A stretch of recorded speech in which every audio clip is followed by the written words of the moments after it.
We actually took back roads coming back because 93 was just packed. Yeah, I came up from Marion at 93, 95. Not too, from where I entered it by 24, it wasn't too bad.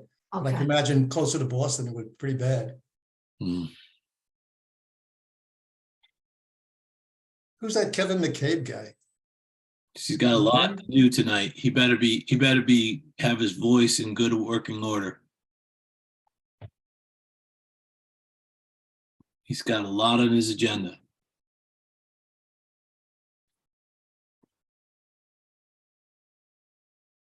Okay. What do we have on the agenda? A lot. We have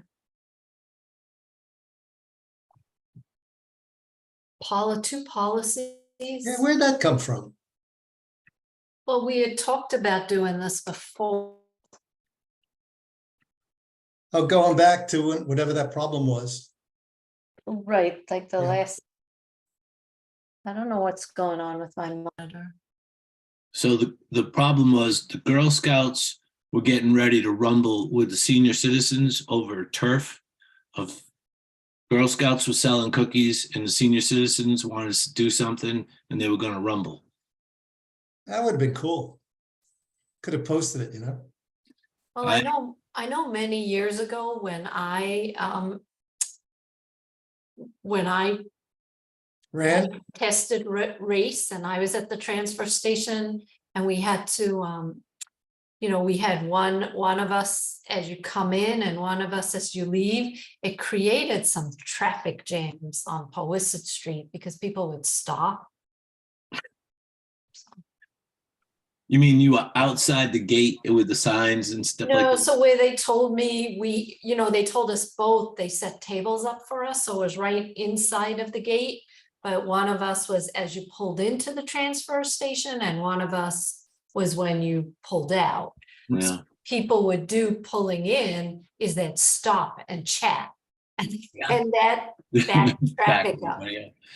There was a woman holding a black sign there this weekend, and she was there on both Saturday and Sunday.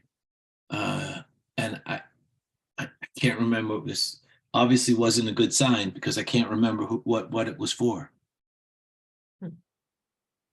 So. Well, whatever it is, I don't care about. You got about a minute. Political thing.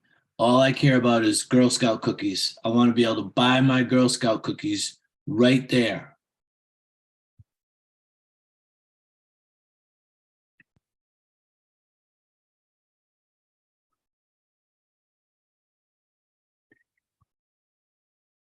All right. So welcome to the Board of Selectmen's May 11th, 2023 meeting. Following guidance issued by the state in 2020 regarding open meeting law, we are conducting this meeting remotely, and individuals participating or who wish to participate can do so utilizing a Zoom link. The link can be found on the agenda, and you can also access the meeting by going to Zoom, entering the meeting ID and passcode. The first item of business is a roll call vote of the Board of Selectmen. So Robin Hunter, present. Bob Springett, present. John Jeffries here. All right, so the first item on our agenda this evening are citizens' comments. Do we have any citizens' comments this evening? I see somebody on an iPhone. All right. Mona, who's 50032? Probably somebody in the townhouse. Townhouse? Alicia. All right, so since there are no citizens' comments, we're going to move to item 1.1, and that is the review of the policy regarding political groups within the transfer station, and its review of the policy as well as a vote. And I'm going to turn it over to our DPW director, Kevin McCabe. And there's also a lot of good information in the packet that we got. It's all yours, Kevin.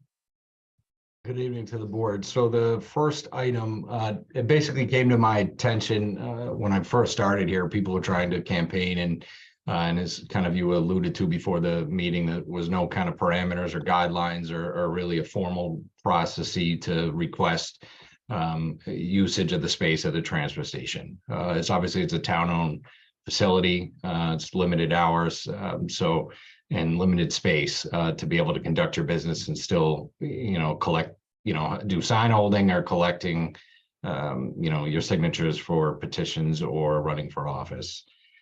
And earlier this winter, there was basically two organizations looking to fundraise, and obviously the time lapsed and we didn't have a policy in place. So with that said, I looked at two other communities as policies, worked with Carl and his team, my team for historical, obviously, of how we've done in the past areas to place people in the chair of the recycling committee.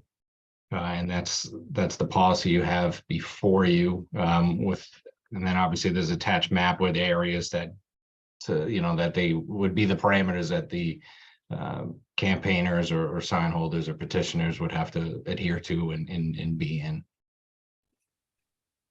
Right, and it looks like there's also a waiver that people need to sign, which was something we never did before, probably. Yes. So I failed to mention that, so I appreciate you bringing that up, Robin. So obviously part of this also is a release waiver. Should the people that are requesting the space go outside of those parameters, Wade or John up there could obviously, enforce it and remind them that, what the rules and regs are. And then obviously you can't control people running in between cars, and should, an unfortunate accident happen, that obviously releases any liability to the town of Dover. And then also I should mention that both policies were reviewed and recommended by legal counsel.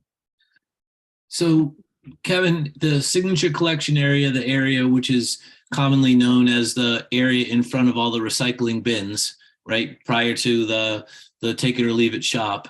For example, if Carol Lisbon or somebody on the DPW or the task force who wanted to notify people or hand out leaflets or something that was related to a committee in the town, that is the area they would do it in, sort of the same area that we've always done it.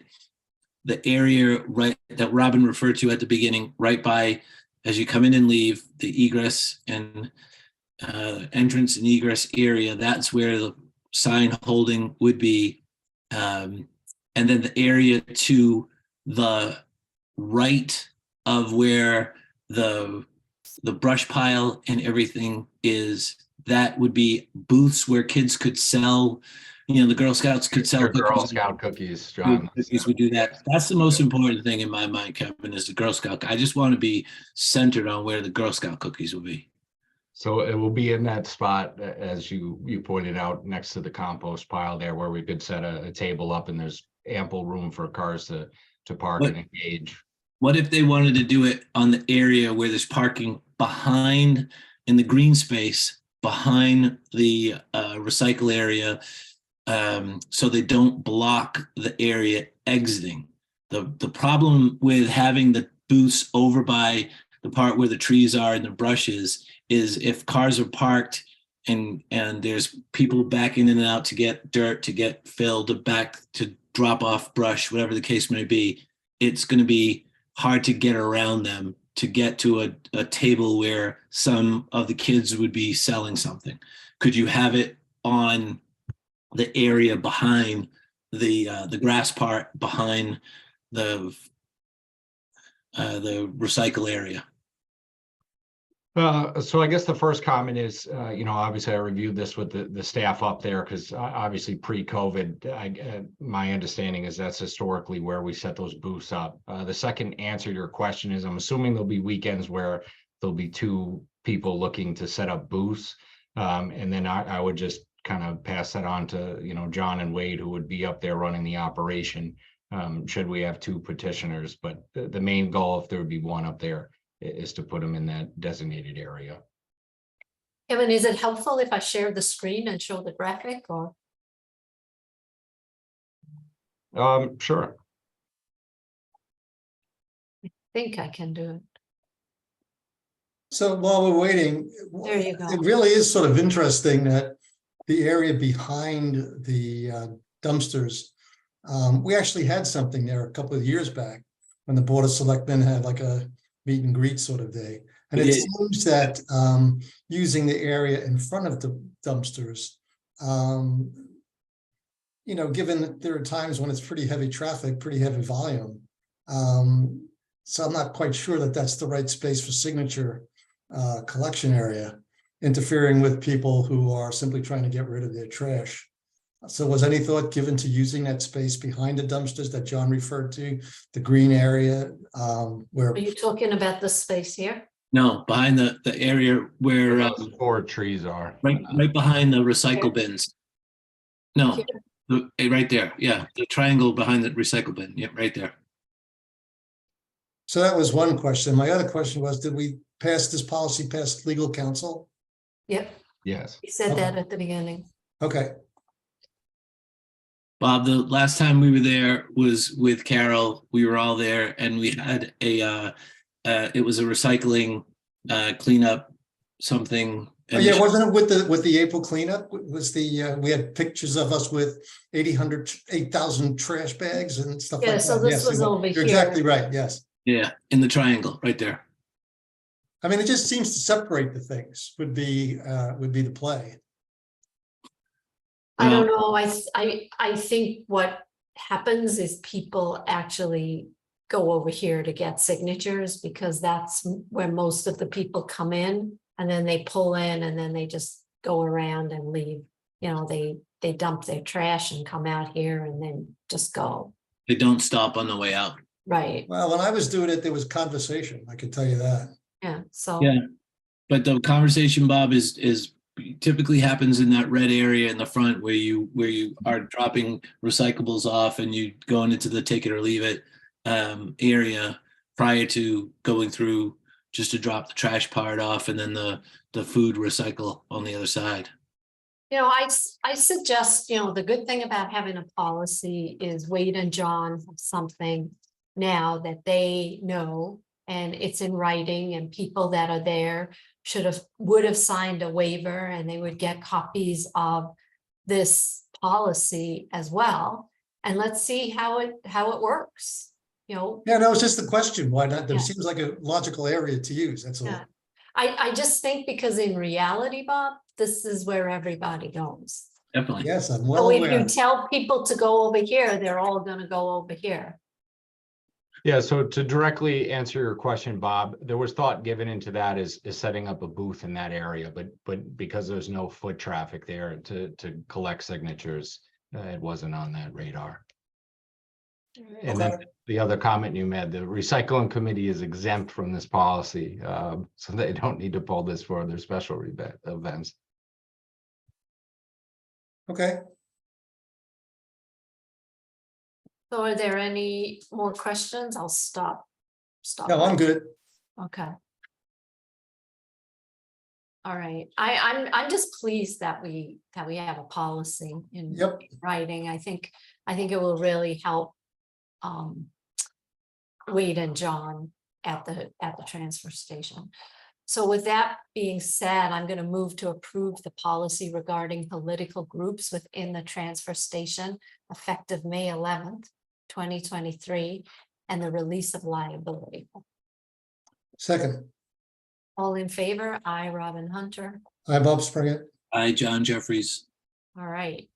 And then Kevin, you are still on. And the next item of business is review of a policy regarding the nonprofit charitable groups within the transfer station. So this would be the Girl Scouts, right? This is the Girl Scouts. This is one close to John. Yes. So as we already discussed, it's basically the exact same policy, just with a different user group and that designated booth areas we already discussed on the last item, located by the compost pile to set up a table for ample parking and safe egress out. and the same associated waiver. Are there any questions or comments? No, No I think, questions. I think everything you said applies, Robin. I think what's going to happen is you got to see how it goes. Let Kevin and the guys wait and figure out if it's works well. If they're migrating over to the triangle, maybe we make that, maybe we incorporate that. But let's see how this goes first. Agree. Right, all right, so I move to approve the policy regarding nonprofit charitable groups within the transfer station effective May 11th, 2023, and the release of liability. Release and waiver of liability. And a release of waiver of liability. Do I have a second? Second, All in favor, I, Robin Hunter. I, Bob Springett. Hi, John Jeffries. All right, so we are going to move along. Thank you, Kevin. We are Kevin's going, like prime star here today, huh? yeah. We might have to do some songs waiting for Bernie. Let's go to item 1.3. Right, so we are doing item 1.3 and it's Kevin again. And it's to award the townwide road preservation bid to Indus Braintree, Mass. Yeah, so as I mentioned a couple of weeks ago at your last meeting, when the board was approving our townwide resurfacing, mill and overlay bid, that this would be coming up. This bid encompasses pavement preservation, so something the community is not used to, that we've added into our pavement program from the work we did with the consultant doing the townwide artificial technology, basically scan and processes to set up a 3-year capital improvement plan for our pavement management. So what this bid comprises of is basically crack sealing, micro servicing, and fog sealing. Fog sealing is basically it's a linseed oil extract that's a pavement rejuvenator. That's going to take place on Center Street from Walpole all the way to Medfield Town Line. So it's one of the cheapest cost alternatives to injecting life expectancy into the roadways. Crack sealing, the community, from my understanding, did that probably about 10 or 15 years ago. So that'd be, a road that has, some joint and crack opening up. You see the black squiggles in other communities. So we'd be bringing that. And again, that's one of the other cheaper cost alternatives to injecting another 2 to 3 year life expectancy in our roadways. And then the other item would be a micro surface, which is essentially a slurry seal.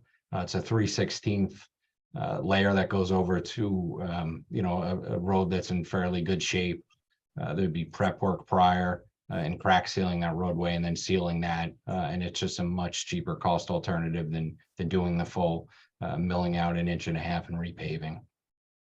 And that treatment will be all of Main Street and Pleasant Street this year. Similar to our paving bid, this is a 3-year contract, so it's a 1-year contract, and the town has the option to exercise the next 2 years. The advantageous part about that is we have locked in unit prices. If obviously the markets on petroleum and inflation, like we're seeing and everything else, keep rising, we have locked prices, so that makes it easier to estimate the amount of work we're going to do without that unknown.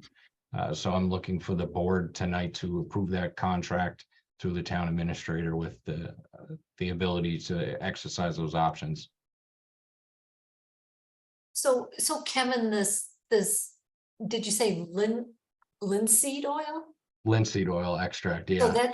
So that's much more environmentally friendly. Right? Yes.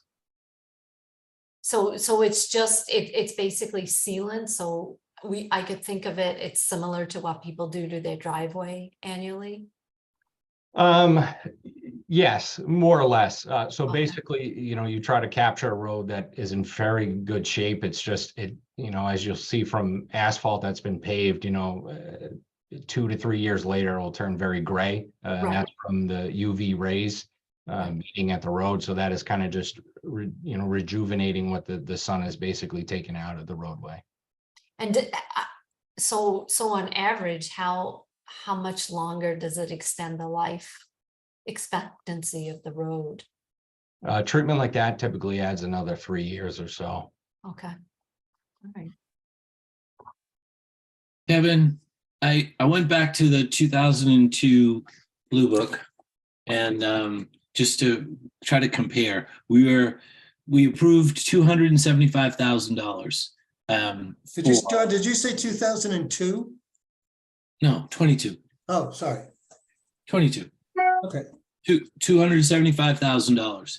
And the 275,000 it's been pretty consistent around 200, 275 but that's just for patching.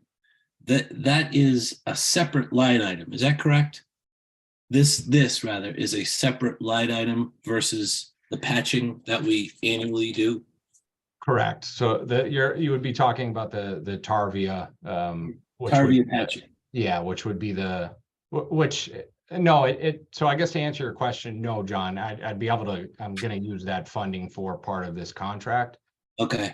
Yeah, it's road work, so it falls under that expense. However, it's just a different type of, pavement restoration, if you will. Got it. And so let's just say inflation adjusted 300,000, and this is a different, a little bit, obviously this is a little bit more money, but how, as a percentage of miles, how many more miles of road are you doing with this money versus this money? I wouldn't have that number for you because I certainly don't have access to the 2002 Blue Book. No, it's 2020. Don't listen to Bob. Don't listen to Bob. It's 2000. I just think you said 2002 because You you're did, nostalgic. Hey, I apologize. I meant to say 2022. Well, the answer to that would be 100% more miles because we didn't conduct any paving last summer. So those extra funds, this contract's a calendar year contract, so we'll be able to encumber the funds we didn't spend in Tarvia to go towards this road program that will kick off sometime in July. And the difference is, I'm sorry, Robin, go ahead. What about the Chapter 90 funds? Is this net of that or? It'll all be a combination of that. So both bids are a unit cost. So it's not an actual per se bid that, we have to expend this the funds here. Obviously when we estimate, they come up a little bit higher than what's actually going to be expended as far as quantities. So the pricing will be cheaper than their proposed bid. Because if the bid tab I showed you, there's items in there that if we can't get to, such as, sweeping the roads, there's a line item for that if we had to bring the contractor in. So obviously I don't foresee using that line item. But the funding will be absolutely partial Chapter 90 and then our local operating. Does it say, it's hard to see on the spreadsheet, Kevin, the streets, you show the number of streets in the various places that are patched. Do we ever, historically, did we do it in miles or did we do it, what was the metric we used to determine how many streets or how many miles of streets or blocks of streets? How did we do it in the past? My understanding is historically was typically worst first. And that's kind of what pretty much every community did. And as people modernize and progress, they've realized the pavement preservation is a much cheaper alternative to inject, life into these roads prior to it falling to a category where you have to grind out the entire road and pave it. So that's the advantage is, there's a degradation curve for pavement conditions. They call it a PCI, pavement condition index. So basically before it falls out of preventative maintenance, which would be just your fog seal or crack seal, you want to, inject the life into it and do, the crack seal, fog seal prior to that falling into microsurface. And then if you don't do it in microsurface, it falls down to a more costly repair, which would be the mill and fill. So that's what we're looking to do, is to expand the amount of service life we add into these roads, and the actual footprint of roads we touch. That if we're just doing mill and fill, typically we wouldn't be able to touch the same footprint as doing these cheaper cost alternatives to better condition roadways. Are you going to use a metric going forward so you can come back to us in 3 years and say, the first year was 400,000, the second year was 500,000, the third year was 600,000, but with escalation, and that covered. Yeah, so part of that report, which should be finalized in the next week or so, basically has, the draft had an estimation that Dover should spend $800,000 per year on the road program to maintain our level service of pavement condition index. Got it. Over how many, does it say how many miles, or does it say as a percentage of the total roads, or how do they determine the 800,000? So yeah, they have algorithms in there for cost benefit analysis to choose, which road we do. So basically that number, I guess to answer your question, will vary each and every year. As you can probably determine, we do this type of stuff every minute of every day in my office. So sure. And obviously, to put things in perspective, 2 years ago, our last paving bid was, I believe, 72 or 72.50. And obviously our last bid was $93 a ton. So obviously asphalt in the last 2 years is absolutely skyrocketed. And that's a direct result of the price of oil going up too. Are there any additional questions or comments? All right, then I'm going to move to award the townwide roadway preservation bid to Indus of Braintree, Massachusetts for the first year of a renewable 3-year contract at a cost of $462,421, and to authorize the interim town administrator to sign the relevant contracts. Second.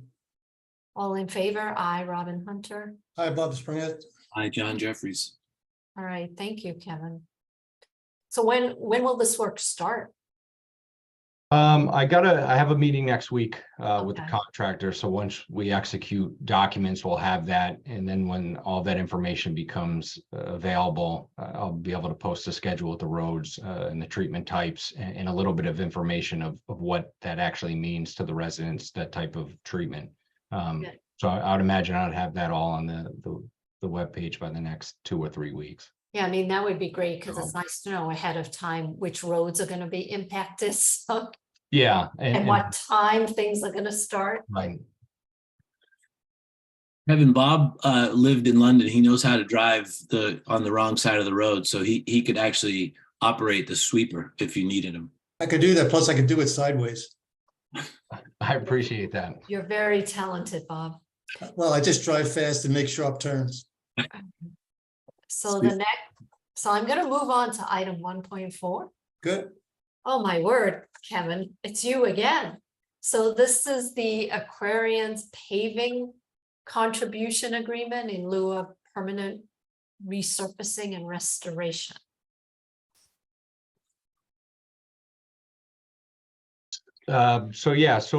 Aquarian obviously recently did work on Picardy, Brenton, and Normandy Lane, portion of both of those roads and one of all of them. So in our pre-construction meeting, obviously they did the work, and my question to them was about pavement restoration, what they plan to do. The Department of Public Utilities requires utilities to come back and do a permanent patch repair. And typically, that varies from a foot to maybe 2 feet beyond what their existing trench is. So obviously I wanted it to go through an entire frost heave cycle, so the road and all the gravel would settle out. And then, so in talking and working with Aquarian, I had a similar agreement set up in my last township with our quasi water department, that they basically gave us contribution funds and we added in the work into our paving program. It's advantageous for both sides because Aquarian wouldn't have to, pay a contractor to come in and mill out and pave such a small area. And then also on the town side, we get to coordinate the work and we get to add the tonnage to our overall bid, which subsequently reduces the overall price of that tonnage. And also, it provides the constituents a much better result, being able to go curb to curb and getting fully restoring the roadway. When will this take place, Kevin? Will you just fold this into the previous project? That's correct. This is just going to get added into the work with our contractor LaRusso over the summer. And Kevin, how's the contribution derived? Is it based upon a proposal? No, so Bob and myself worked on a cost Okay. estimate. So we went out there, measured the roadway and put quantities in, waited for our bid opening, and then put the actual unit cost for what LaRusso's bid was. And that's how the prices for each roadway were derived. Okay. When you said Bob, I thought Bob Springer and you. but- I did help him out. I gave him, Usually, my you know, Bob calculator. has multiple talents, yes. Yeah, yeah, But yeah. Bob Tosi down here at the DPW. Right, that's what it dawned on me. Are Yeah. there any other Mr. questions? Tosi, yes. Right, not Yeah. Mr. Springer. Robin, before you asked for the motion and the second on this one, I had just one question. Kevin, on Picardy, when you coming up from the townhouse or the emergency building, you take a left onto Picardy and where the trench begins, you get to Normandy, and then the trench goes up to Picardy, no, over to Brenton Road. There's a couple of homes that are going to be tying into Aquarian water supply that are further up on Picardy.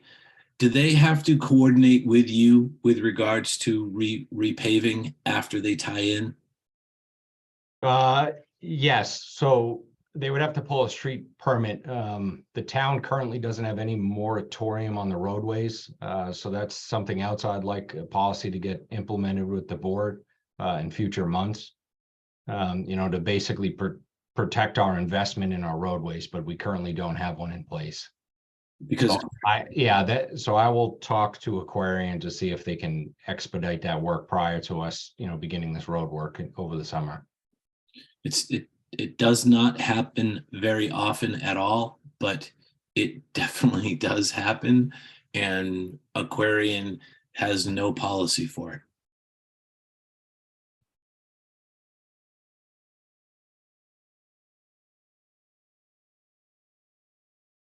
Well, is it an aquarium policy or a town policy?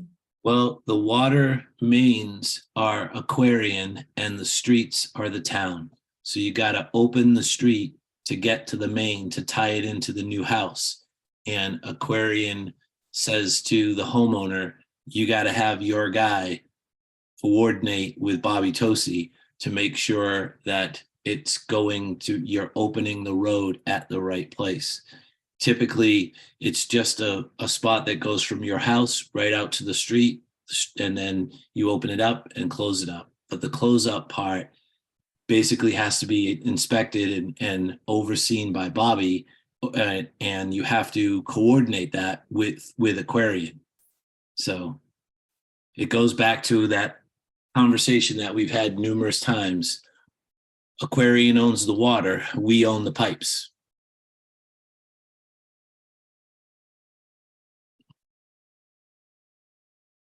All right, if there's no further discussion, then I'm going to move to approve and sign the agreement regarding Aquarian's paving contribution in the amount of $67,977.30 in lieu of performing permanent resurfacing and restoration. Second, All in favor? Aye, Robin Hunter. hi, Bob Springer. Hi, John Jeffries.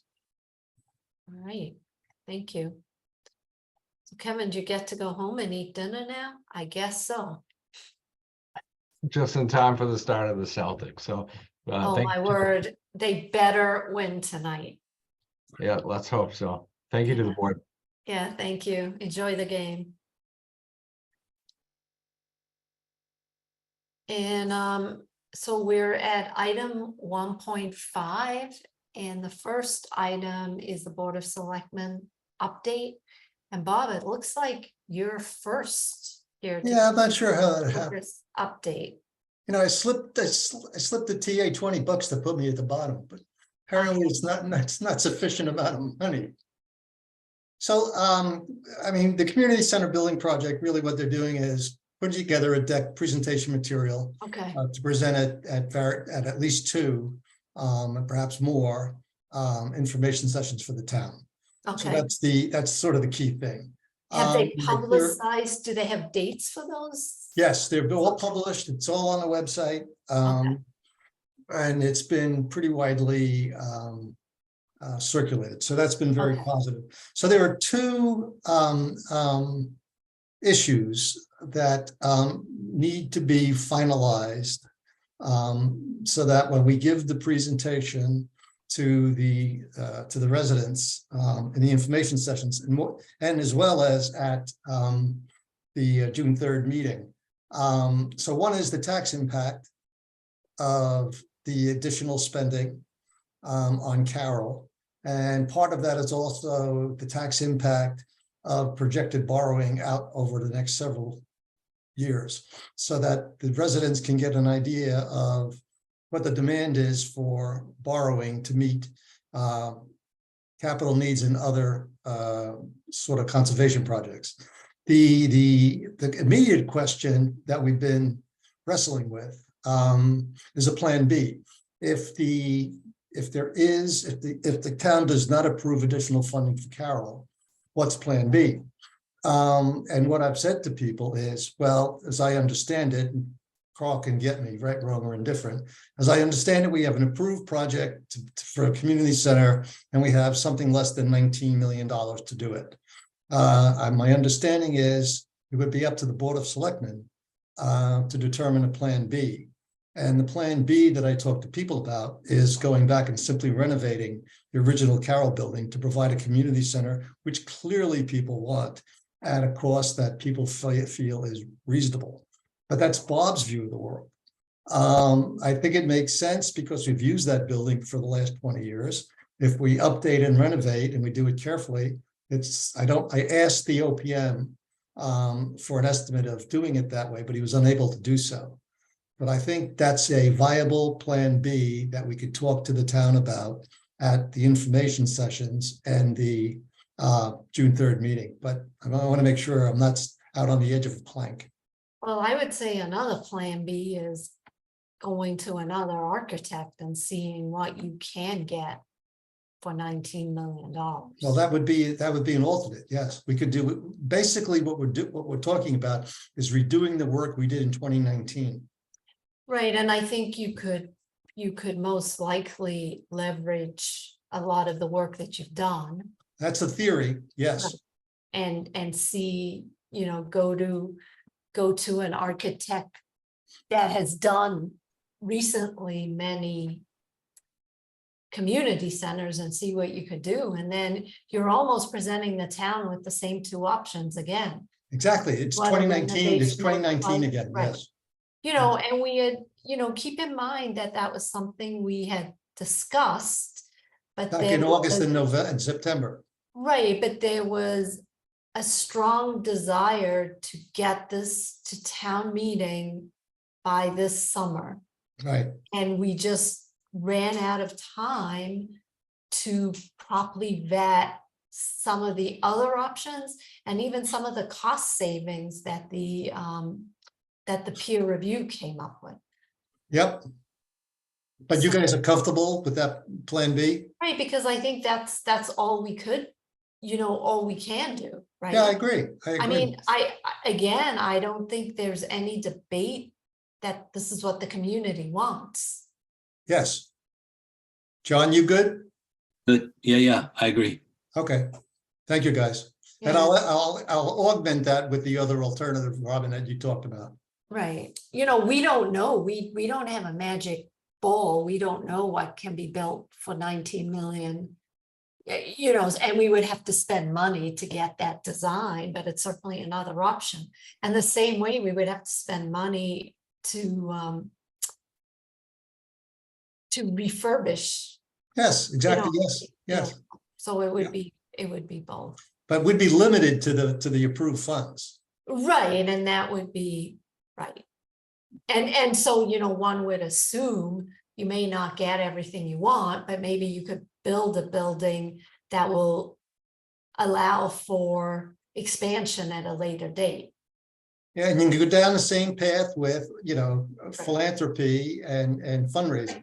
Right, I mean, there's So, a whole. Gives us a lot of options, I think. Right. But I mean, again, there's no debate here. This is what the community wanted, Exactly. right? That's it, really. All right. I mean, it's around the corner. Oh, the other piece, I'm sorry, Robin. The assumption would be that we take down the 1971 and air that would take down the other buildings Right. You know, the thing over on the on the side. left as you're looking at it from the townhouse. Right. Yep. So Okay. how many weeks is it? It's To the meeting? only 3 weeks away. Yeah. Yeah, it's coming down our necks. Yes. Uh, I will say there's been a lot of good organization by people, particularly around the COA, to make people aware of what's going on. And so Ami has done a lot of work there, as well as, Ruth getting the word out on the webpage. Yes. Is it worthwhile, and it's a lot of heavy lifting from Ruth, is it worthwhile just doing like a special edition of the digital newsletter, just kind of pulling everything together for Carol? Yeah, I think that's a good idea, Robin. We need to pull the deck together first. Okay, all right. Okay. You good? So, Bob, are you good? Yes, sir. So, Robin, Bob, a matter came up with regards to the screening committee for the chief. Actually, the good news is everyone has been sworn in, signed in. I believe everyone. The last person told me that they had completed it last week, but the board was informed this week of an issue by the Patrolmen's Union. The issue was brought to the Board of Selectmen by the Patrolmen's Union, that there could be a potential grievance by the union, by the Patrolmen's Union. I discussed the matter with Kevin Feely, our labor attorney, immediately upon hearing of this. He suggested we, out of an abundance of caution, and to avoid any potential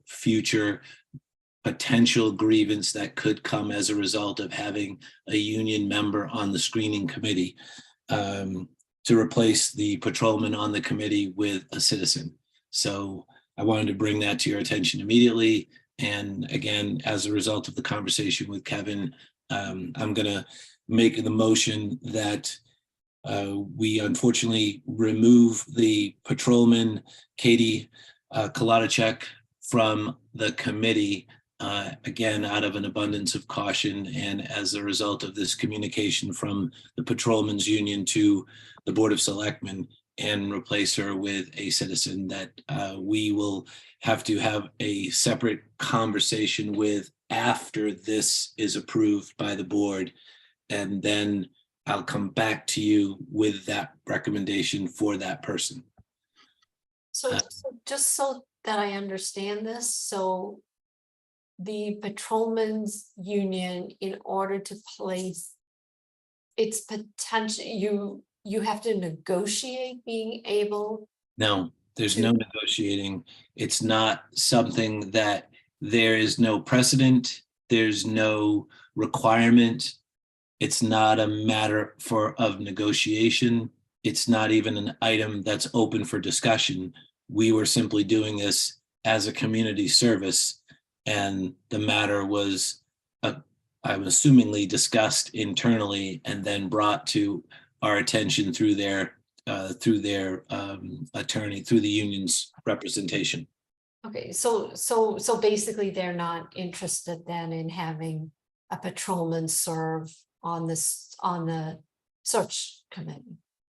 I don't think that Because it's not really allowed under the contract, I guess. I don't know the specifics of it, Robin, and there was conversation about changing it or asking it to be a negotiated item, of which Kevin said that is absolutely not something we even want to begin to discuss because Okay, it's not something that we have any precedent on. There's no historical precedent, and it's not an item that is even up for negotiation in a union setting. It's just not, hasn't ever been done anywhere. okay, all right. So So in reaction, so in response, John, you want the motion to remove the patrolman. Right. Yeah, And I imagine you've already talked to her, right? And no, I can't have a conversation Okay. with her about this until we actually have the vote and discuss it in open, because I don't really understand a lot of the nuances of the labor negotiation and what is I am asking all these questions because I don't, like, to me, from a common sense standpoint. Yeah, I'm it makes no having a sense. hard time, right? Yeah. So that's It- why I apologize for asking all these questions, but I Robin, get it. I completely get it. it is something I have been scratching my head over for 3 days. It's Yeah. it's This is just definitely a curveball, it's just weird. All right. I And we were trying to do what we Be thought was best inclusive, for yes, you, we're you trying know. to be inclusive. All right. So who's gonna be, you want I'm to make the gonna motion, John? I'm going to make the motion that the board move to replace the officer that we appointed for the screening committee with a citizen. And unfortunately, that is sort of where the board is. And I guess add to it that at the suggestion of our town, after conversation. Consultation. Yeah, thank you. You're Okay. welcome. Second, All in favor? I, Robin Hunter. I, Bob Springett. Hi, John Jeffries. All right. Did you have any additional candidates? Yes. to Go back to? Okay. Yeah, right. We have several that definitely fit where, we've discussed many times in public, we have a balance, we have a specific number. We want to keep it at, want to have 7, you want to have a balance of men and women, you want to have a balance of ages, you want to have a balance of representation, so the stakeholders. So yes, we do have people that do fit the profile. Okay. I feel that this is just, it makes no sense to me at all, but I am not an attorney, and labor law being what it is, I'm following the suggestions of our town council. No, I mean, that's what we need to do. Now, as far as the search, have you hired? So how does it work? Have we interviewed different firms? Have we selected a firm? Carl, where you want to speak to the interview and selection process of the search firms? The bids are due tomorrow for search firms. So we'll get bids tomorrow or? We'll get bids tomorrow. They have to meet some criteria that we established. If a firm meets all of the criteria, then it's based just on low price, whichever the low price is for the firm that met all of our criteria. Okay, all right. And I'd imagine there's only a handful of firms that actually do this, right? There is, it's relatively finite. We sent the package, our invitation to bids, to all of them that we knew, and as I recall, it was 6 firms. Okay. And we don't expect all 6 to return, or do we? I would not expect all 6 to. Okay. In fact, I'm only aware of 1 that has come in as of today. Okay, all right. And then would you imagine the timeline to be pretty similar, like to the TA search? I assume you post for the position? It'll be sort of a similar process. The consultant will meet with the board, the chief, the police officers, and try to come up with the type of chief we're looking for. sort of the vision of the town with its police department. So, very similar to what the board came up with for the town administrator, sort of coming up with a town values statement. And then that will get posted along with the sort of recruiting materials. I don't think we're as constrained by the summer as we were with the town administrator. We're Okay. trying to get it done before summer. I think we can continue to do this process over the summer. Now, what's the target final date for the police chief or Chief McGowan? Is it September 1st or September 30th? September 30. Okay, all right, so we have some time. But that was extendable, right? Well, he kind of has to play with these hours, right, Carl? It can't be full Can't go time. over a certain amount of hours. Okay. Yeah, Oh, just that if you need a little wiggle room, there's Right, potential. right. he felt he could, if he needed to adjust his hours, he could give us some wiggle room to extend it beyond that time. Okay. All right, so the next, so I actually, and I guess I'll do this in this section. It's just an announcement from the recycling committee. They just wanted to remind the town that they're holding a special semi-annual recycling day, and it's going to be this weekend. It's in honor of all those mothers, all of us mothers out there. And there's free shredding available, which is a wonderful feeling if you partake in that. And bicycles. Right, from 9 to 12. There's furniture and household goods for New Life Furniture Bank all day Saturday. There's a tire and bike collection all day Saturday and Sunday. And then there's the special personal hygiene products that are going to be collected for the Circle of Hope. And that is also going to be happening on 5/13. And the Circle of Hope protects health and meets basic needs of vulnerable infants, children, and adults experiencing homelessness in Boston, Cambridge, and Metro West. So it's a busy couple of days at the transfer station.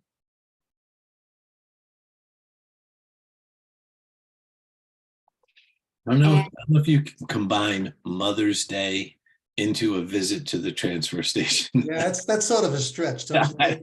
I don't know what, Got to figure out where that connection would be, but because in my mind, being able to clean your house, get rid of papers and old furniture just makes you feel so good. So it's Mother's Day, so you can get your kids to help you. I'd rather go to brunch.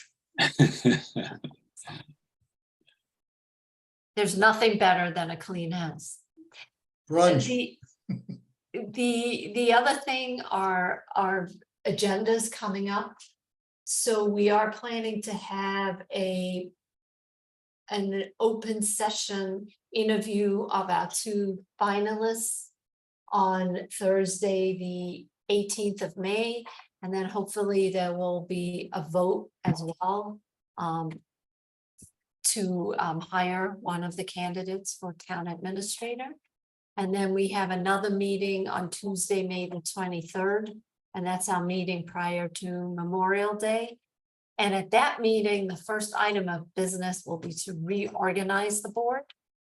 And so, Bob, I'm going to give you the baton, and you can now look at the rest of the agenda. Listen, there are other things on there. You have, you've done a hell of a lot of heavy lifting. I hope the baton is light when it comes my way. Yeah, well, I don't know. it could We'll be, see. the baton I'll could be. practice my twirling. How's that? Okay, hopefully we'll have have selected a firm at that point for the police chief search. Definitely. That would Yeah, be we're gonna great. just keep, we just press on with this staff replacement, agenda, really. Right. And then, so that's all I have unless you have some other things. And then the next is the town administrator update. Thank you, Madam Chair. I'm gonna share my screen. Try to. So I just want to make actually a couple of comments on just a couple of two things you talked about today. One is in terms of board meetings. So I've been contacted by the Selectmen's office in Westwood. They would like to have a joint meeting with the board regarding hail, and I have 3 possible dates. So we'll send that out tomorrow to you to look at those 3 dates. So Carl, is this an in-person meeting? This would be a Zoom meeting. Okay, because I'm only asking because I'm on vacation May the 24th through the 31st. So I'm hoping that Well, I'm all, hoping this is pushed to June or later. Yeah, well, one of them, I don't have them right in front of me, but one was the May 22nd, Monday, May 22nd, and then the other 2 days were in June. oh, good, all right, yeah. all right, so then. So you'll send that around and So we'll send that out, we'll send that out to you tomorrow. And I'm just looking for, and then the other thing to talk about, I'm still want to get my screen up for my other updates. Earlier, you had made a point about for the Carroll Community Center project doing a special newsletter, our e-newsletter around that, which I wrote down because I thought that was a great idea. But I'll need to do a little checking with town council on it, because there is an election around the debt exclusion question around the community center. There's some limitations on putting town resources into a matter which is coming before the voters. I mean, we can't provide the voters with information about what it is they're going to vote on. Well, it's not black and white, and again, I'd want to talk about it with town council, because there's sort of this gray line between information and advocacy. Right. We are not advocating one. We have never taken a position on the Carroll project. Yeah, and I'm certainly aware of that, and it's sort of more of a matter of, are we spending resources, town resources, to bring this before the voters? And I don't have an answer, but I at least wanted to bring it to your attention. And These things are like wormhole things. They are. But do you know, Bob, if that's the case, I think we can just sit in a room with Ruth and pull something together and Sure, put it sure. right, and it's just digital and it will go out with the information. Yep. Yeah, I So agree. Actually, Ruth's done a pretty good job writing this stuff up. Right. that word advocacy, I think I heard that explained to me, the potential of that word being an advocate. Yikes. Right, I mean, we just don't want to get into trouble, so Yeah. if worst case, we write it ourselves. It goes back to a court case a number of years ago, where the courts came up with a standard of what communities could do. So each of you, as members of the Selectmen, you can speak on it, and there's no restrictions there. It gets into where if there's a suggestion that we're spending town resources on it, financial resources. So putting something on the website, I believe should be okay. That's not town resources. We're not photocopying things. We're not handing out paper. But I just want to make sure. I just want to make sure we're on the right side of what the statute allows. So in terms of the town administrator updates, so I wanted to bring you up to date on our recruitments again. So hopefully you can see this on the screen. Is that right? Yes. Good. So the first is item number 4, the HR director. So 2 things to bring to your attention here. We'll be doing interviews. We have 2 panels set up for next Thursday to interview 3 candidates. And one is a staff panel, and then the other is made up of 2 members of the personnel board, the town clerk, and the superintendent of schools will be on the second panel. And the other part of this, which could be exciting as we go forward with this position, is I've been having discussions with the school department, the regional school, about potentially having a shared HR department serving both the town and the regional school. They do not and have not in the past had a HR director, and they recently went through an evaluation of that part of their operations, and the recommendation was that they have a subject matter expert, so somebody who is a subject matter expert in HR.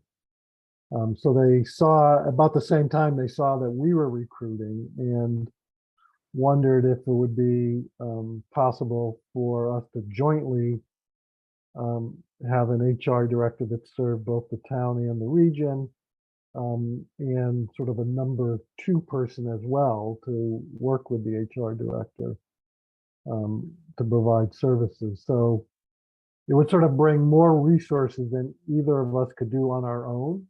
We have just funding just for an HR director. So we, potentially would be able to get an HR director and you could call it an assistant HR director, or HR generalist is used in many communities, that term. And it could also provide us with some bench strength. So, if a position turned over, all of your institutional knowledge doesn't go out the door. You have a second person who's been involved. So Rick Reed, our interim HR director, and I met with the superintendent today, and the director of business services, Don Vittori, and we sort of brainstormed around this. So at a minimum, the superintendent will sit in on the interviews. So to help us evaluate our three candidates, if the candidates are interested, because this is a little bit different than what we advertised, a little bit of a bigger position or a broader position. If the candidates are interested, then we'll sort of discuss do we both jointly believe that one of the three candidates could serve both both organizations. And if we can reach agreement on that, on one of the three candidates, then we'll sort of figure out how to put together the pieces and what our agreement with the schools would look like in terms of sharing this position. So, something that other communities we know have shared town and HR services. Our neighbor in Medfield has it. This is a little bit of a twist because it's with the region as opposed to our, it would be more than just our own school department. It would be, not only cover the Chickering school, but also the region. But we at least want to look at it. It may be a way to, again, give us a little bit more depth, make a little bit better use of the town's financial resources in it. So I'll keep you informed on sort of where that goes. Next item I want to bring to your attention is number 5, the assistant town administrator position. So we started that recruitment this week. And with applications due in about mid-June. So we hope to run that sort of in parallel with the board selecting a town administrator, so that if we have good candidates for assistant town administrator, the new town administrator can be involved in those final interviews for the assistant position and then that selection process. So Carl, did you send out the job description? For the HR director? No, for the assistant town administrator. I'm sorry, yes. You mean to the board? Yes. If you haven't seen it, then we haven't, but I can make sure we do that tomorrow. Appreciate that. Yep. I think we went over it with Chris, but I don't remember, because remember we broke out the HR piece from it. Yeah, we've done a couple of things to the original ATA. Right. Yeah. Yep, we'll get that I out to you. don't, I just don't remember exactly what. And again, it's the same issue. I mean, we're going to look at this position probably a little bit differently than we have in the past. So it'd be good to understand what sort of how we're handling this. Right, but I also like the idea of, you know, thinking outside of the box and seeing if there's synergies with the school and seeing if we can make things work. You say that now, but you know, if you get into a tussle with the school, it'd be unpleasant. Right, so, you know, they did go and talk to Medfield because Medfield actually has a lot of shared departments. So they share facilities with the schools, they share HR with the schools. It's just their model, which is a little bit different. Yeah, I think what we should do is we should share their IT support. And you know, make a trade. They provide us IT support and project development, and we give them HR support. Well, Support. that's not a bad idea. Of I'll have course, to it's find not a out bad what- idea. It's, you know, what do you think? I go to sleep here during these meetings? Yeah, well, I mean, they run Sometimes. in Well, yeah, different sometimes. platforms, but When they anyway. run past 9 o'clock, Robin and I take naps. Right, well, tonight we're right on time. Oh, you're gonna jinx us. Well, Carl, before we move on from this, is this document on the shared drive? Your document? the It's project status. it's on the shared, it is on the shared drive. Okay, I was trying to make notes really quickly on it as I have thinking about our upcoming planning meetings, and then I just realized I don't need to do this. It's on the shared drive. Yeah, it's under, I'm just trying to think how you have access, because it's under the assistant town administrator folder. And then we're under the assistant town administrator, there's one that says town administrator, and this is the only thing that's in it. So if that helps. It lives in the assistant town administrator's folder, Right. and in that file it says there's a folder that says town administrator, and this is the only thing in This is it. Then it points you to a maze and you have to Glad go that- to the maze. I to don't get there. deal with a lot of complexity. I'm glad my office is not the only office that has directions that are like this. Thank you. Carl, is there, there's more recruiting updates you want to provide us with? Yes, one more, the planning director update. So we only had 4 applicants. The chair of the planning board looked at those and did not feel any of them met what they're looking for in terms of like candidates. So we're gonna pivot and go to a recruiting firm to help us and start the recruitment over again. But clearly the Yeah, I town mean, has that's roof been a issues. tough position to fill. It has, and we met with Sherborne today because they're trying to fill it. Their own planning director position, but there didn't seem to be a logical fit between us having a shared position. And Medfield is also trying to fill planning director's position. So this whole friggin' model is breaking down for municipalities. For smaller ones like, like in this area, absolutely it is. No, I and just, right, and think about it, Bob, if you were a planner, is it, so for some people, like open space and conservation, that may be an angle that really excites them. Yep, I think you go to school and you want to design cities, right? right. No, I just, So I just, I think you need like a unique planner for this kind of a role. yeah, and I don't know of people being produced who view municipal government as a, you know, place to be. There are, yet there are. But the demand is greater, right? The the demand supply is is greater than the slow. supply, but there are places that, you know, in Boston at a lot of the universities that have vibrant courses and vibrant a vibrant student body that are studying municipal governments. Yeah, but I'm not sure it's 6,000 person, 50, you know, there may be, as Robin points out, it may be larger towns with more exciting projects. Well, maybe we should be recruiting in the urban, I mean, in the suburban schools in mid-America. Yeah, maybe. Don't know. Anyway, Yeah. townhouse roof replacement, it's working great because I get hit with stuff when I go to the townhouse. Yep, right, so that project has started, they're doing, they haven't started on the actual top, the Replacement. roof itself, but they're doing some brickworks and other work up there that needed to be done, but as you can see, it's well underway.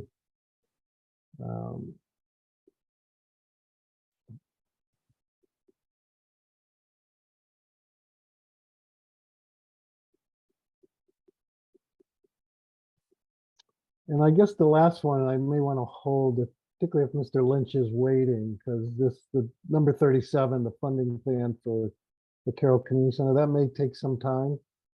And I know that you had scheduled Mr. Lynch for 7:35, so I can't tell if he's on yet. He is on. Yeah, so would you like to then hold this one and let him make his presentation? Yeah, but why don't we do that? Does that work for you, Bob and John? Yeah, Okay. So as a member of the screening committee, I am very pleased to have Bernie Lynch here, presenting to you and Sharon Flaherty, our two finalists. From my perspective, it was a very well-run search. We, as members of the screening committee, were well prepared. We had a good pool of candidates, and we're excited to have Bernie present the two finalists. Great. Well, thank you. Thank you for having us on tonight and continuing to work with the Board of Selectmen on this effort. I agree with Robin that I think that it was a good process. As we described it to you when we started back in January, we wanted to meet with members of the Board of Selectmen on a one-on-one basis to identify your priorities and what you were looking for from the next town administrator. We reached out to the department heads and obtained input from them as to what they felt were the projects that they were working on, the issues that they had within their departments. We obtained information from the public through a survey that we did, which we had 41 responses, which doesn't seem like a lot, but that's actually a pretty good number given the size of the community relative to the other communities that we do work with. And we got some good input from that survey work. And all of that went into the development of the position statement that the Board of Selectmen approved a while back. And then we hit the streets. We went out, we advertised the position in the normal places you would find with a position of this sort: the Massachusetts Municipal Association, the International City and County Management Association, the Engaging Local Government Leaders Organization, which is a new organization of younger, more technology-driven individuals that obviously we use them all the time in our searches, but it particularly corresponded to the priorities that the board had set of those that are what we would call digital natives, that which technology is just a normal part of their lives. And we felt that that was a group that we definitely wanted to reach out to. Beyond that, we also reached out to the graduate schools of public and business administration in the region, those business schools that have a more of a public management type of perspective. And we notified them of the position, not for the graduates, the new graduates, but for those that are the alumni of these institutions, to sort of tap into those. And then we have our own database of about 450 or so people that we have that are part of our what we've accumulated over the years from here in Massachusetts, but beyond, coming from the public, private, and nonprofit sectors that are looking for municipal work. We got a good response. We had 33 applicants, which is actually a pretty good number given the market nowadays. I happen to hear what you were talking about with relative to some of your other recruitments, and it's down on all positions in all communities everywhere. But we got, I thought, a good strong pool of 33 candidates that gave the screening committee a good opportunity to see what was out there and some different options. And over the course of a lengthy meeting, we narrowed that field down to 7 people that we from around the country, primarily from Massachusetts, but we also interviewed from outside of Massachusetts. We've identified 7 candidates that were the screening committee felt were worthy of interviewing. And from that, I sent the members of the Board of Selectmen the questions that we use, the topics that we use. We focused on their career overview, their interest in Dover, their leadership and management style, communication techniques and collaboration, particularly related to community engagement, which again was an identified priority of the Selectmen. Project management, given the lengthy numbers of projects that the board wishes to pursue, we felt that was important. We did focus in again on technology, given the prioritization that the board has with that. Financial management, strategic planning, personnel management, collective bargaining, and external relationships. And we, as always, we focus on what's the relationship that the individual would have or envisions having with the Board of Selectmen. And so we focused in on those areas and identified 3 strong candidates that were identified because of their experience in these areas, but also their enthusiasm and passion for the position and their interest in advancing the professionalism of Dover's local government. And unfortunately, one of the candidates did withdraw. This was one of our out of the state candidates that was not aware that his name was going to go public at this time, and he was not prepared to do that given his current employment status, which led us to the 2 candidates that you have to be presented to you tonight. The first, and this is in alphabetical order, Michael Blanchard is the current assistant town administrator in the town of Easton. He's held that position for 5 years and been involved in a number of projects and initiatives there. We did provide the board members with the resumes, cover letters, as well as a summarized report on the references that we contacted regarding these individuals. I would note that beyond the contacting the stated references, we also did further background work, the traditional criminal history check, but also beyond that, contacting people that they didn't necessarily give us as names, but people that we're familiar with in these communities and that they have worked in, the organizations that they've worked in, and spoken to those people as well. In fact, even earlier tonight, I was with someone from the town of Easton that I was able to speak to regarding Mr. Blanchard. But he's held that position for 5 years. He had been with the Good Samaritan Medical Center, Stewart Health System for a very short period of time before wanting to return to the municipal sector. He had been the director of public health for Framingham, which was going through a period, that department was going through a period of transition and change that he led during that period of time. And he'll be able to speak more eloquently to that in his interview. And he served as for a lengthy period of time with the town of Milton, both as a health director and assistant town manager, human resources director. So he has a good rounded background in a number of areas of municipal government that I think meet the needs and interests of the town of Dover. Has a bachelor's degree from UMass Lowell in environmental science, as well as a master's degree in environmental health from Tufts University. And he has been does hold a certificate from Suffolk University Moakley Center in Local Government Leadership and Management, which is a program that's administered or in coordination with the Municipal Association to build the next generation of local government managers. And again, his references spoke very highly of the experiences he's had and his commitment to and enthusiasm for municipal government. Patrick Shield is the other finalist.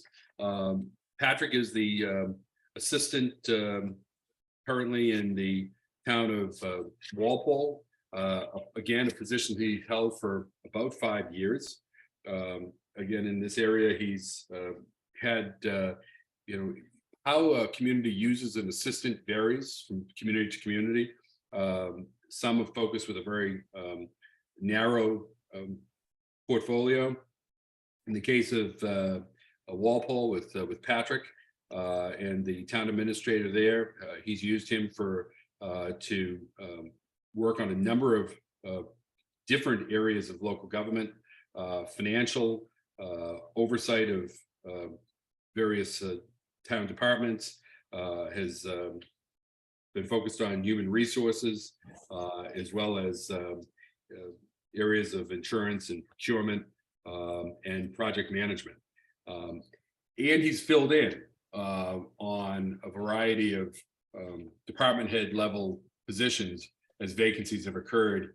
He's been the go-to person for the town administrator there for varied responsibilities, from community development director, which is a fairly substantial position, as you would expect in the town of Walpole, given their downtown area, but also recreation, council on aging.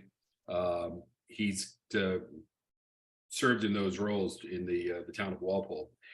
Prior to that, he worked in the legislature for Senator Timilty's district, and had done that for about 4 years, and gave him an opportunity there, as he's pointed out, to be involved in a variety of policy areas related to local government, but also constituent services. And so that notion of community engagement, citizen engagement, is something that he's been involved with as well there, as well as moving forward with a number of major projects in his role as assistant in the town of Walpole. He has a Bachelor of Arts from UMass Boston, as well as a Master of Science in Public Affairs from UMass Boston. And again, he holds he's participated in the municipal finance seminar through Suffolk University and the Municipal Association. And they both, I believe, hold their MCPPO procurement certification from the state. So those are your candidates. Again, the screening committee spent a good amount of time with these candidates and felt that they met the needs of the town as identified in the position statement that the Board of Selectmen endorsed and was involved in drafting, and felt that they were strong candidates to bring forward to you tonight. In terms of process moving forward, and I don't know if you want me to go all the way through and then come back for questions, but in terms of process, I believe we're all set to have the candidates meet with the board members over the next one-on-one basis over the next 2 days. Then next week, meeting with the staff for about an hour each. Participation in a community forum meet and greet. The staff meeting will take place on Tuesday. The community forum will take place on Wednesday from 4 till 6. And then the board will have a more formal interview process on Thursday from 5 to 7. And I will say that it's a robust process that, as far as the communities that we've worked with, it's one of the more robust processes that we've worked with. So I think Dover will be well served in going through this process and identifying the candidate that best meets their needs. Happy to take any questions or comments. I will say that as I pointed out in my letter to the selectmen,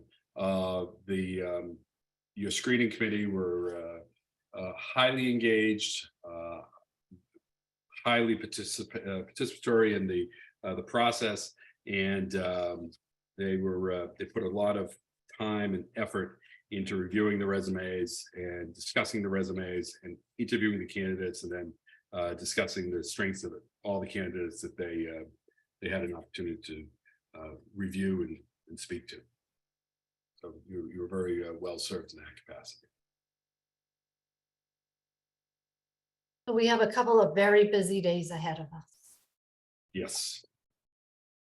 Absolutely. Sounds more like a week. It Yeah, does. a week. And we're gonna do things a little differently. The community forum is actually going to be facilitated by Bernie. So, we're gonna give the candidate an opportunity to say something about his or herself. And then Bernie will help facilitate questions from the community. Is that going to be both live and hybrid, Robin? They're in-person meetings. The community part is all going to be in person, no opportunity for a Zoom. No, Gonna do it in the town hall? right, so these are scheduled, right, in the townhouse. I can talk to Carl. People complain it's very difficult to hear. In the townhouse? Yeah, in the Great Hall, and we don't know how many people we're gonna get, so we have to plan for a larger room. We'll make sure that all this information is posted in various outlets. Okay, All right, are we set? We are. All right, John and Bob, you kick us off tomorrow, so. so it would seem, Bernie, and you put me early. So I'm gonna hold that against you. Figured you were up. You're up early anyway. You're seize the moment type of guy. Yeah, we'll see. Bernie, if you can believe this, he's even grumpier in the morning. That's when I take my grumpy pills. How could anyone be more grumpy? So. Oh, I can hit levels of grumpiness that no one has imagined. All right. I Especially tried when I'm to add- editing John's stuff. All right. So I guess we're all set. And as always, if any of you have anything that you want to talk to me about regarding the process of the candidates, feel free. You have my phone number. You have my email. I know that you know how to find me. So. Yes, we do. And I want to thank you for all the work you've done with the town and for us. Well, thank you. It's been enjoyable. So. Yeah. Yeah, because you've been working with Robin. If you work with John and I, you wouldn't be saying that. No, I can't believe. I don't believe that. So. Sharon, I know you doing all the work, and but you're not getting any of the credit for it tonight. So thank you as well. I know that you've been a big part of this as well. And I'm only half saying that, Bernie. Thank you both. No, thank you. We appreciate it. And Bernie, I was trying to remember which one of the candidates, or maybe it was both of them, mentioned they wanted to plow the streets in the snowstorm. Yes. Yeah. So just make sure they have their proper licenses and put them out there. So. I'm gonna give them shovels. It was that. so funny, they were talking about getting out and meeting everybody, and I think both of them said, yeah, if you need extra hands in a snowstorm, I'm willing to get behind a truck and plow. Yeah, there you go. All right. Well, I will see you all soon, and we'll talk. Great. Thank you very much. Thank you, guys. Sharon, thank you very much. Thanks, Bernie. Thanks, Sharon. Bye.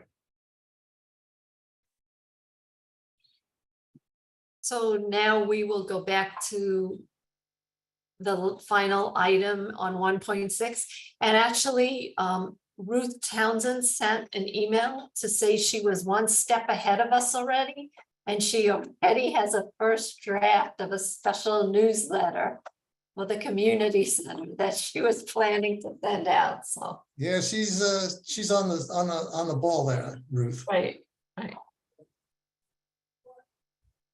So we're looking at 37 Carl? Yes, so I'm gonna start again to share my screen. Boy, why did that disappear? Hold on a second.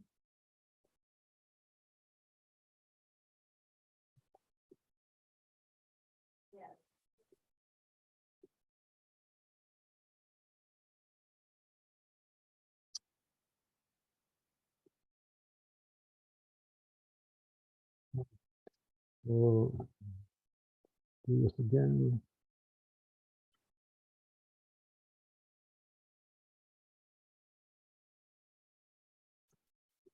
You know, I'll be gone by the time I actually figure out how to do this, right? There you go. All right, so the board had asked about showing some analysis of the cost of the additional cost for the Carroll Community Center, the 6.6 million. So this table gives you the sort of the raw numbers. The green line, green shaded at the top, provides the dollar impact on the average tax bill. So it starts a little over $200, excuse me, on the median tax bill, which is about 1.145 million. So it sets that 1.145 million. So on 6.6 million, it starts just over $200 in the early years, and then towards the later years, goes down to about 160. An average here of about $155 a year. That's the far right column. So that's the average for a year for the median household. For the median household. So yeah, in year one, again, which would be the highest, it would be $209. Right. And then And this- roads. And okay, this excludes the 174, the bid alternate, right? Yeah, The yes. when Carl and I talked, we decided to go with the 6.6, which was the recommendation of the building committee, and the additional warrant items obviously boost the number a little bit. Right. Now, you know, what about, you know, there are a couple of offsets to that, like the 500,000 that we got from Green Communities. And there's the ARPA unrestricted funds that if we don't use those, we're, you know, gonna lose them. So should we be showing a net number? You know, when are we gonna discuss utilization of some of these other funds to potentially offset the overage? You I know, don't the see why. I mean, you could green certainly add. communities we already have. So I mean, yeah, you could put a line in says offsets Okay, below the subtotal. Yeah, my Right. question is, there was a question about, I always had the question about how much of the future capital projects that we've been talking about would also require borrowing. Right, we're So- looking at, I don't know, 15 million in capital projects in the next 3 or 4 years. so the way we modeled those was that, you know, we would have 1.5% of the operating budget Yep, and capital. And then there was some additional free cash that you could get, that you could use for that. And that was gonna all come in under the tax levy. I mean, we could break out what that piece is, but it was all sort of part of the tax levy. That's how the model worked.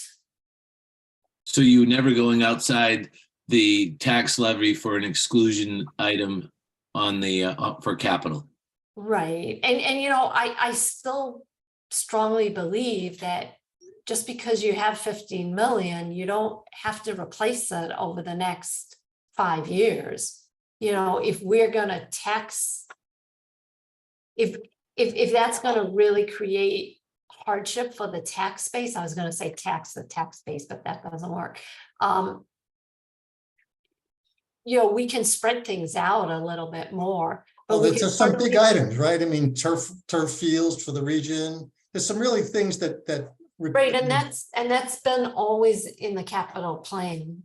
Right, so the question I'm asking is there stuff in the capital plan that has the potential that would need borrowing? Because as I understand, unless I have the numbers wrong, you're not going to be able to fund it through allocations from free cash to cap stabilization and the 600,000 from the 1.5%.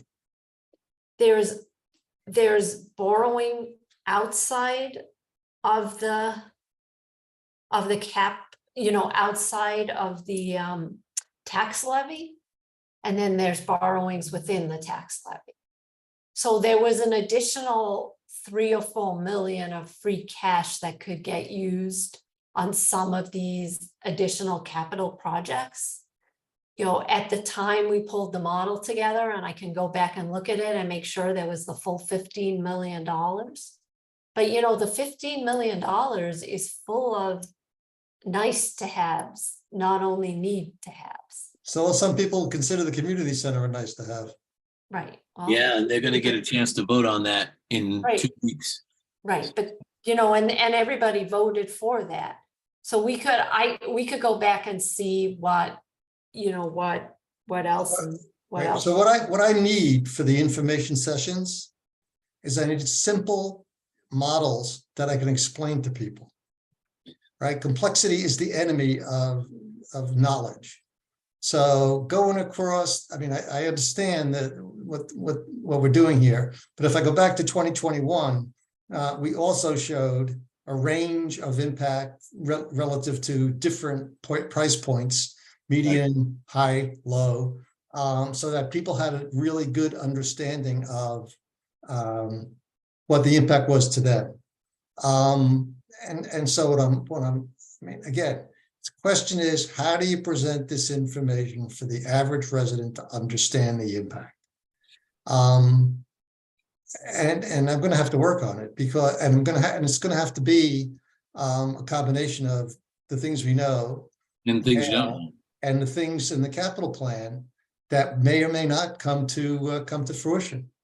So there's got to be an addition to both the horizontal spreadsheet that we have in front of us right now and the pie chart, mountain chart spreadsheet that I have in my hand that Carl produced for us today. Yep. And the only thing that my comment of both these were very well done.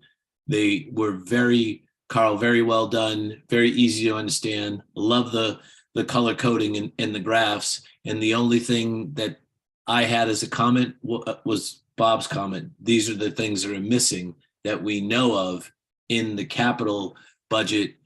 Fire truck number 2, however you want to call it, school project number 2,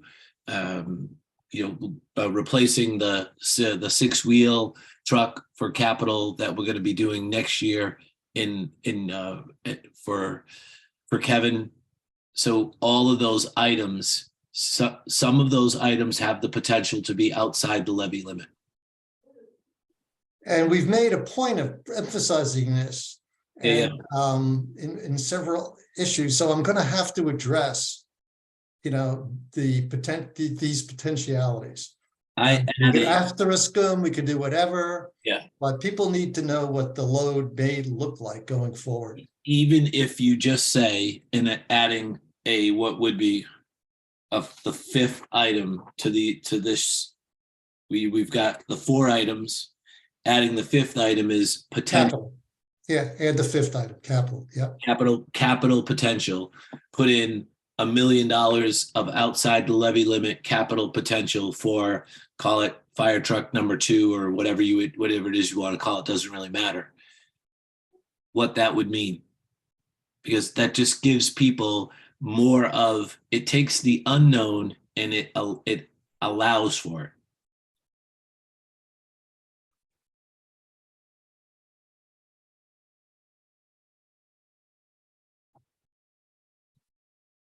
So the overall flow is best represented by the color chart. Right. Really. And that was very powerful back in 2021 when we showed that that impact statement on that chart. So that's sort of a keeper.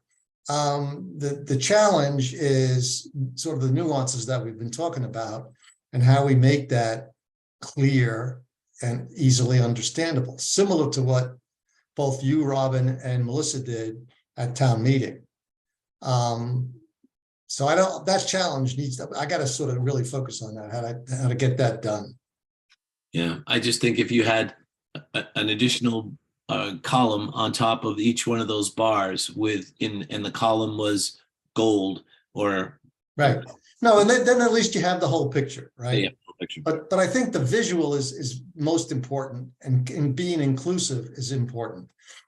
Coming down to an individual's question, but how does it affect me? Is a different sort of is a discussion point.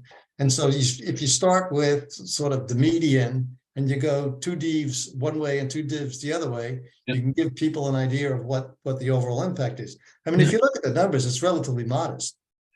It is, but if you also look at the number, and if you're at the upper end of the scale and your house is valued at $3.5 million or $4 million, it's a $4,000 a year increase. It's not a $1,000 a year increase. Right. So that we have to work through. So that person is should be able to see that in this presentation. Yeah, and again, I did send Carl. Carl has the 21 stuff, so it's in there. But I mean, I just sent it to him the other day, so he probably has that chance. Right, I also think we should, we should reduce 6.6 by what we know already we can use. You mean what's available to use, Robin? Right. I agree. I think that's right. I mean, this is, again, we're talking about a borrowing, we're talking about offsets, and we're talking about potential borrowing, and we're talking about capital items. So yeah, it's a little bit complicated. Carl, can you make that a little bit bigger? I just Is this the bar chart? the bar chart, yeah, and just to enhance it a little bit, because what happens is, if you're the 65-year-old with a $3 million house and you're paying $36,000 a year in property taxes, that you want to see age 65 through age 75, what's going to be the impact of my tax bill? I just think that's powerful, and it's very helpful. Yeah, and you got to remember, this is only the debt piece of the tax base, right? It does not. That's all this is talking. We're just talking about that piece of your tax bill is going to change by relatively small amounts of money. It's not the entire tax bill. The tax bill is going to go up for other reasons. Oh yeah. No. Just as this. The impact of this on your tax bill, yeah, you're going to go up for all the reasons of cost of living adjustments and all those cost adjustments that we make because your property value is going up. Yep. And we all know property values only go up; they never, ever go down. Yep. Okay. Well, they go down, your tax rate just goes up. I was being sarcastic. Robin was just being mean. Yeah, town administrators are too expensive. We should get rid. Need to carve that out. Well, this is a subject that people really want a lot of information on, and they want it to be, as you said, Bob, as clear and present as possible. But it's also critically important for that 65-year-old who's looking at their tax bill going from $30,000, $36,000 a year to $46,000 a year. Carl, yeah, what are your thoughts? So we have the financial model set up to add or subtract. So the hardest part of that work is done. I think I would reiterate what Robin said, though, in terms of other capital, the way we've modeled all the other big capital is that would be done within the levy limit. No, we had, how big is the limit? How wide a gap do we have there? Well, what we were able to do is, as you recall, we were sitting on a lot of free cash, and so we're trying to draw that free cash down to a more I should say manageable, a more appropriate level. And so we were going to use, as we drew down the free cash, we're going to use it to offset the debt service on these, the turf fields and the roof projects, the other big capital projects that were beyond the 1.5% of the levy that we were setting aside. So cash to do that smoothing of our debt service. The other piece, you haven't talked about it yet, but that's out there, if I can call it the right slide, is the Hale project. And so this one here with the brown color, Yep. hopefully you're seeing that. So that overlays, the potential for the Hale purchase this fall. So that would be a real debt exclusion, right?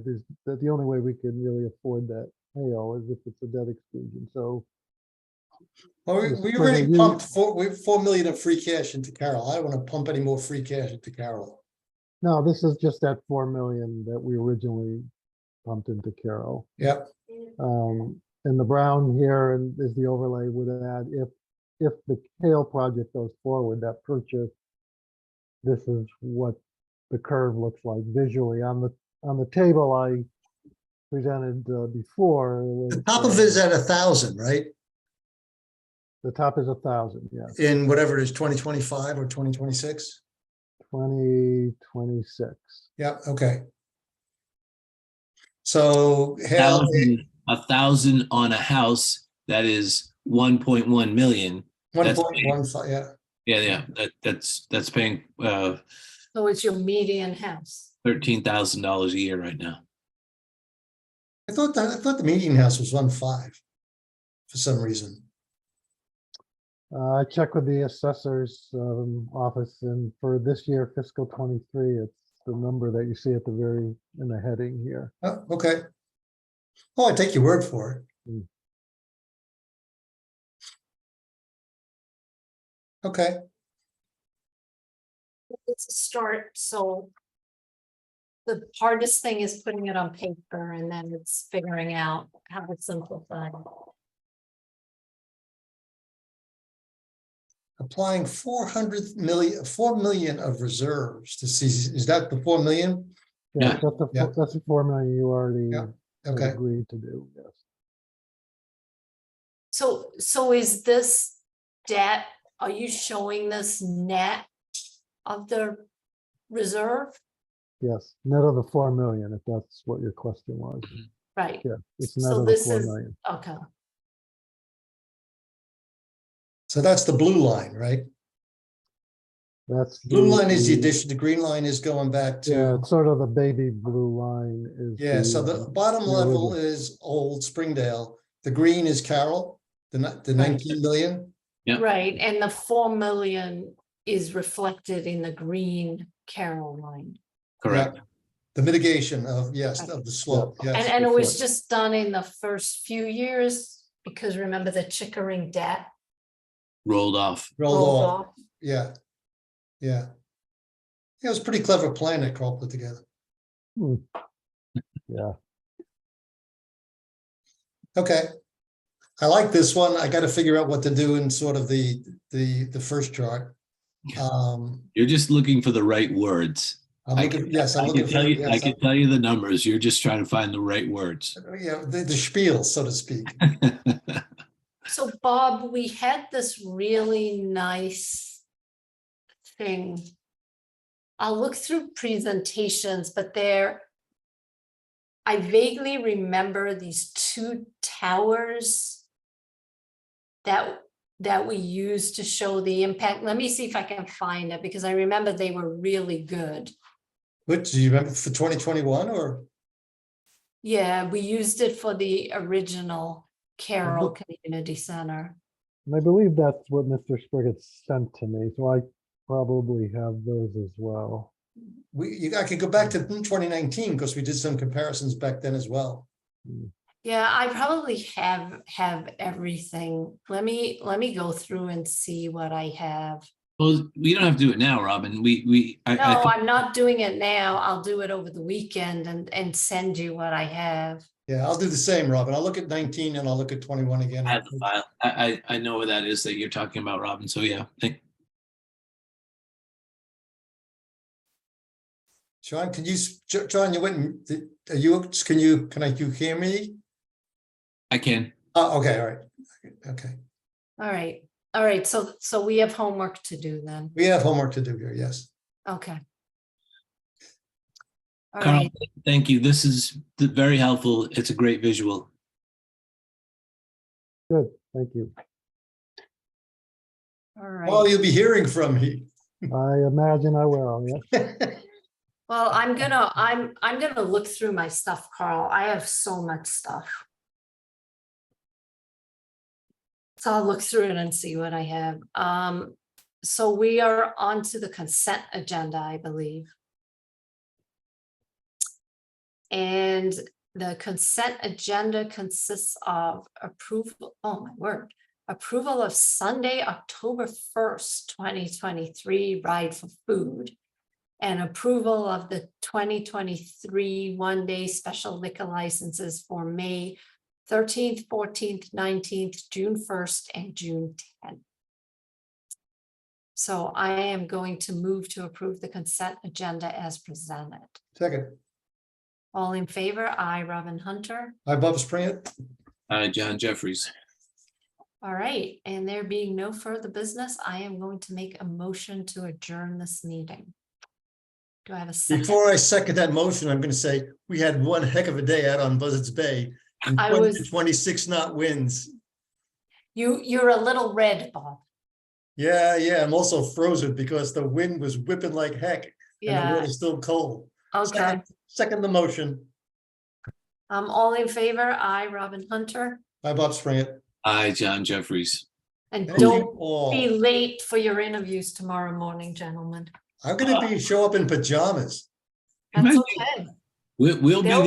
there at 07 dark 30 and We should meet at Dunkin'. that's a good idea. Sebastian will have my order ready for me. All right. Well, thank you all. Thank you. And Thanks. everybody have a great weekend and Happy Mother's Day. and Happy all that Mother's stuff. Yeah, happy Mother's Day to all those mothers going to the transfer station. Day. All right.